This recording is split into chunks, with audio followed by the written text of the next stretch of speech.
o'clock, so it's getting dark. And I've probably seen 20, 25 people and handed cards out to all of them. Okay.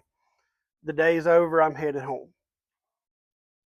I see a home builder, turns out it was a home builder, laying sod, running back and forth, laying sod. And I knew it wasn't the landscaper because he was dressed too nice, had a nice truck, and literally running back and forth. There's 12 pallets of sod on the ground. All right. I stop with my card in my hand, walk toward him. I almost didn't stop because it's raining and it's cold, and I see he's obviously busy. But I always had in my mind, I've got to see every person I can because I've got to make this work. I don't want to go back to what I did before. And so I was very much a go getter. All right. I get out with my business card in my hand. And his words to me, I don't know this guy at all. He says, I don't have time to talk to his salesman. Landscaper didn't show up. And all this sod has to be put down before the rain turns it to mud. And there's thousands of dollars about to be lost on those pallets. All right, 12 pallets. I had laid sod with my uncle many times on the weekends. He owned a landscaping company years ago. And so I knew how to do that. I also knew how hard a work it was.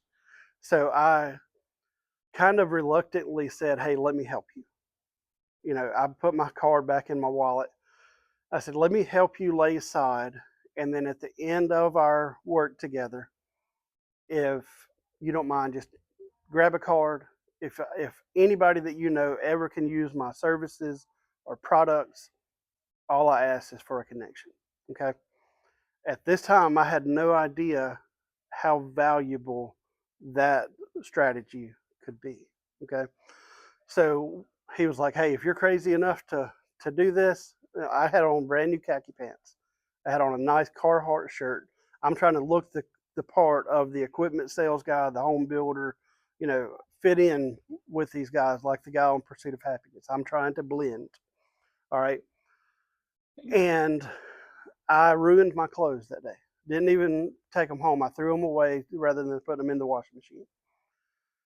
But I laid side until the last piece was done. We hadn't even exchanged names at this point. We're just working together. He's probably thinking I'm crazy. I'm thinking I wish I'd have kept driving, all these things. And so at the end, my whole wallet is soaked. Okay. And the cards that were in there, I had to dig through the floorboard to find a card that I had dropped in the truck. And I grabbed a card, handed it to him.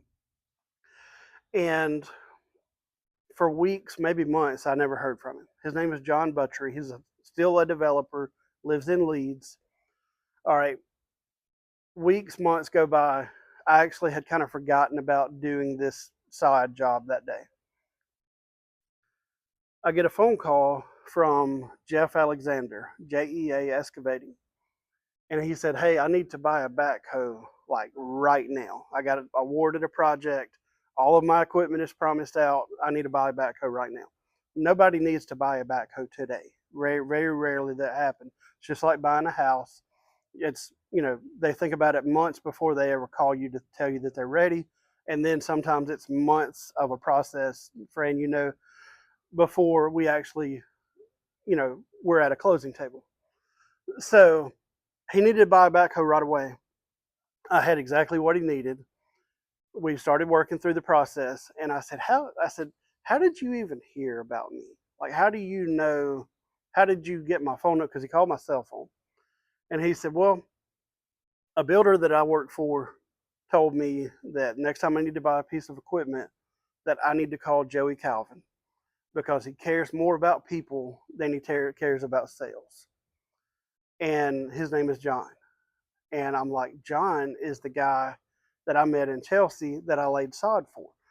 So this all starts. I get the backhoe sold, and then a few months down the road, Jeff calls me again and needs to buy something else, and then I get another call from somebody who Jeff had sent my number to, and then another, and then another, and then eventually I counted one time because I worked there for quite a while